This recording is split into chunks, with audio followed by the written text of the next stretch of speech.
Olá pessoal, bom dia, boa tarde, boa noite a todos. O julgado que eu separei para falar com os senhores nesse vídeo versa sobre os critérios que o judiciário se utiliza para a derrubada das cláusulas de inalienabilidade, empenhorabilidade e incomunicabilidade, né?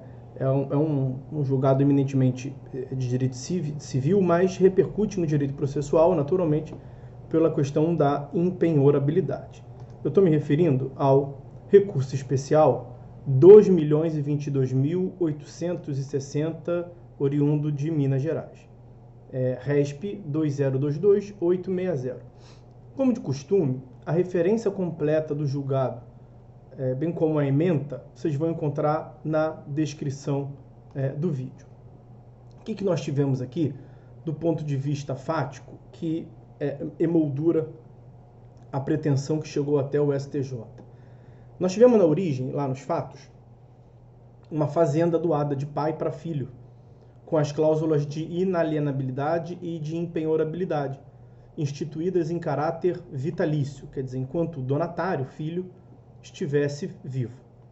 O pai faleceu, muitos anos se passaram, o filho foi, durante muito tempo, muito feliz na fazenda, mas o donatário, o filho, já idoso e doente, ajuizou uma ação pedindo o cancelamento dessas cláusulas de inalienabilidade e empenhorabilidade, alegando que está com idade avançada e que não teria mais condições de tocar a atividade rural, sendo inclusive constantemente furtado, inclusive pelos encarregados de cuidar dos animais, e também alegou que o imóvel não oferece mais renda suficiente, apenas despesas. Quer dizer, fazenda dessa altura está sendo muito mais um entrave na vida do senhorzinho do que um benefício, por assim dizer. Então, por isso ele requereu a extinção das cláusulas de inalienabilidade e empenhorabilidade gravadas na matrícula do imóvel para que ele pudesse vender o imóvel e com o dinheiro da venda adquirir outro imóvel e com a diferença viver de um modo mais confortável o fim da sua vida. Lá à origem, nós tivemos uma sentença de improcedência por ausência de previsão legal para o cancelamento dessas cláusulas, mediante simples vontade do donatário, e que o fato de não mais conseguir cuidar da fazenda não seria um motivo justo para o cancelamento da revogação desses gravames. Interposta a apelação, o Tribunal de Justiça de Minas Gerais manteve a sentença de improcedência, e então o autor tomou o RESP para o STJ, alegando que não foi considerado nos julgados a sua condição especial de idoso, que merece proteção especial na forma do Estatuto do Idoso. O Estatuto do Idoso é a Lei 10.741 de 2003, ele mencionou os artigos 2º e 3º, que prevêem realmente uma proteção diferenciada, um tratamento diferenciado à pessoa idosa, mas ocorre que o próprio acórdão do STJ afirmou que a condição de idoso, nesse caso, ela é meramente reflexa. São outros os critérios que servem de baliza para o deferimento ou não da extinção dessas cláusulas de inalienabilidade, empenhorabilidade e incomunicabilidade. Vamos falar um pouco delas, então. Essas cláusulas são restrições voluntárias ao direito de propriedade que podem ser estipuladas por liberalidade inter vivos, como a doação, que foi o caso da hipótese, ou mediante testamento, né, por causa-morte. A cláusula de inalienabilidade é uma restrição imposta ao beneficiário de forma que ele fique impedido de dispor da coisa, não podendo transferi-lo a terceiros, seja a título oneroso ou mesmo gratuito, podendo esta cláusula ser imposta por tempo determinado ou de forma vitalícia. Na hipótese, é uma cláusula de inalienabilidade, que proíbe, portanto, a alienação em caráter vitalício. A cláusula de empenhorabilidade consiste na proibição de constrição judicial do bem gravado para pagamento de débitos do herdeiro para os credores do herdeiro, do beneficiário, né, do donatário, como na hipótese. Essa cláusula também foi fixada com caráter de vitaliciedade. E nós temos a cláusula ainda de incomunicabilidade. A cláusula de incomunicabilidade proíbe que o bem seja transferido para a fração ideal do cônjuge ou companheiro, em caso de casamento ou união estável. Quer dizer, mesmo que os nubentes se casem com o regime legal da comunhão de bens, o imóvel não participará da comunhão de bens do casal. Então, tendo feito essa pequena digressão a respeito dessas cláusulas, qual foi a posição que o STJ adotou? O que os senhores acham que o STJ afirmou nesse caso? A sentença e acórdão do tribunal local não permitiram a extinção dessas cláusulas. E o STJ deu provimento ao RESP, permitindo, portanto, o cancelamento desses gravames. O STJ afirmou que o levantamento desses gravames é uma medida excepcional. E o levantamento ou a manutenção das cláusulas requer uma análise casuística, mas estabeleceu aqui alguns critérios para fins de permissibilidade, de conveniência do levantamento dessas cláusulas. A primeira informação que o acórdão nos traz é que o fato de ser uma pessoa idosa e incidir o estatuto da pessoa idosa é meramente reflexa, não houve uma ofensa direta à pessoa idosa. Não há, na sentença e no acórdão, não há na manutenção dessas cláusulas uma agressão direta aos direitos do idoso, né?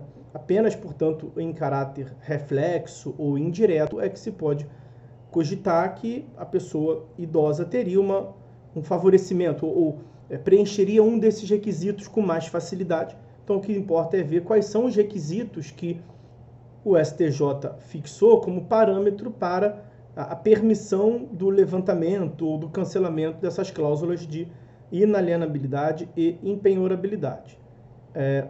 Foram 5 os requisitos e, no caso, a parte preencheu todos esses 5 requisitos. O primeiro requisito é a inexistência de risco evidente de diminuição patrimonial dos proprietários ou de seus herdeiros. Aqui a preocupação é em especial com o risco de prodigalidade ou a respeito da dilapidação do patrimônio. Aliás, aquele que doa, quando coloca essas cláusulas, o faz justamente para evitar essa situação de bancarrota e uma situação de dilapidação patrimonial por parte do donatário. O segundo requisito é a manutenção do patrimônio gravado, que, por causa das circunstâncias, tenha se tornado a origem de ônus financeiro maior que os benefícios trazidos. Quer dizer, quando ficar com o bem for mais desvantajoso do que alienar o bem, esse é um bom ponto, esse é um fundamento para se perquirir o levantamento dessas cláusulas.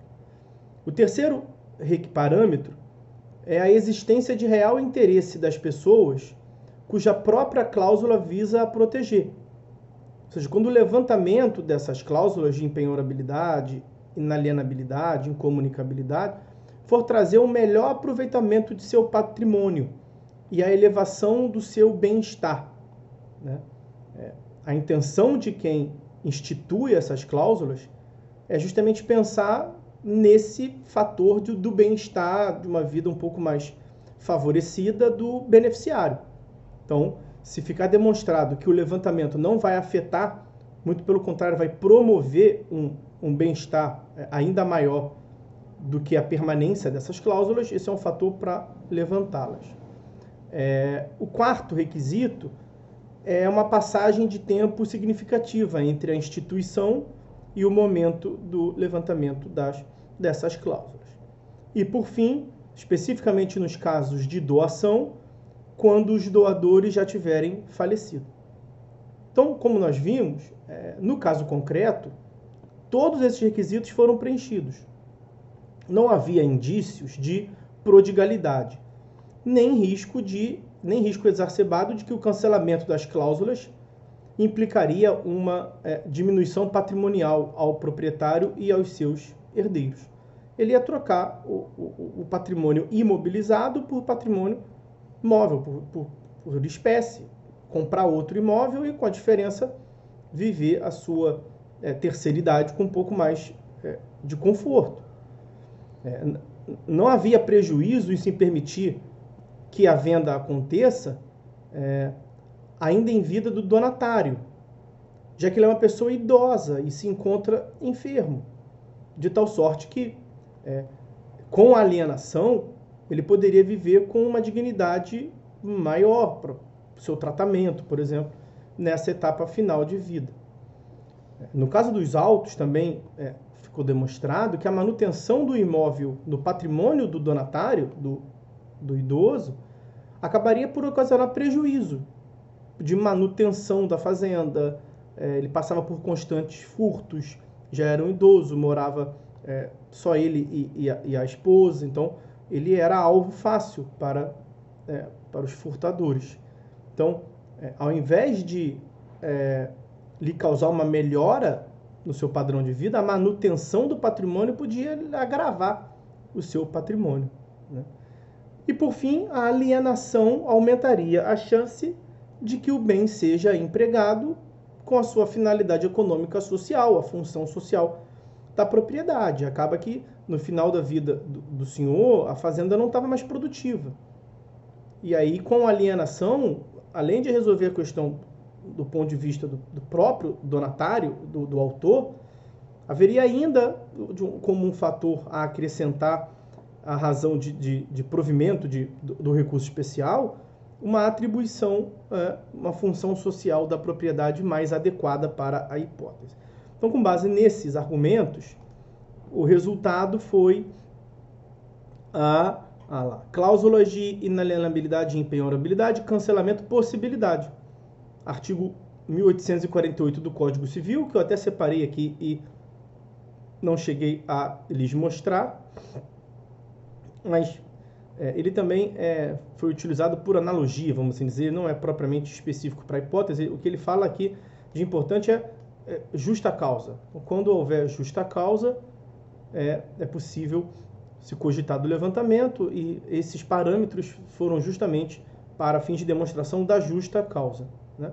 Uma interpretação sistemática e teleológica do dispositivo, critérios jurisprudenciais que eu lhes indiquei, e no caso revelou-se presente esses critérios, por isso que o RESP foi foi dado provimento ao RESP e permitiu-se, no caso concreto, o levantamento desses gravames, dessas cláusulas restritivas de fruição da propriedade, ok?